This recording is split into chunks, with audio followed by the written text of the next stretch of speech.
আরেকটা জিনিস আছে যে ধরেন আমাদের সব জায়গায় ধস নেমেছে, আমিও মেম্বার সিভিল সার্ভিসে, বলতে দ্বিধা নেই যে এই জায়গায়ও ধস নেমেছে বলে মানুষ বিশ্বাস করে, মানুষ মনে করে।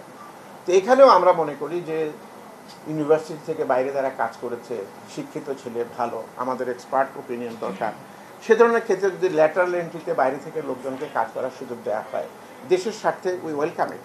এবং তবে হ্যাঁ, it should not be more than 7% ও 10%, যাতে করে ওরাও সুযোগ পায়, আমাদের ছেলেরাও যেন এফেক্টেড না হয়।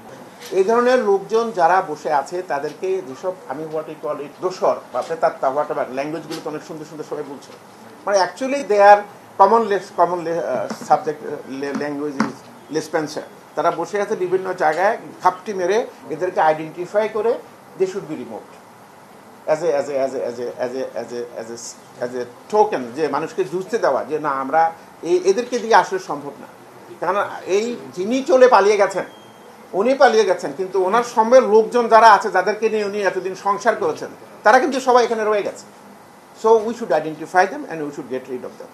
যদি আমরা সামনের দিকে প্রশাসনকে ভালোভাবে চালাতে চান, যদি যিনি সরকার হোক, বর্তমান সরকার বা আপকামিং সরকার যারাই হোক, তাদের তো একটা নেশন বিল্ডিং প্রকল্প থাকবে, প্রজেক্ট থাকবে, পরিকল্পনা থাকবে, সেটা বাস্তবায়ন যেন সুন্দরভাবে করতে পারে, কারণ এদেরকে দিয়ে এটা সম্ভব।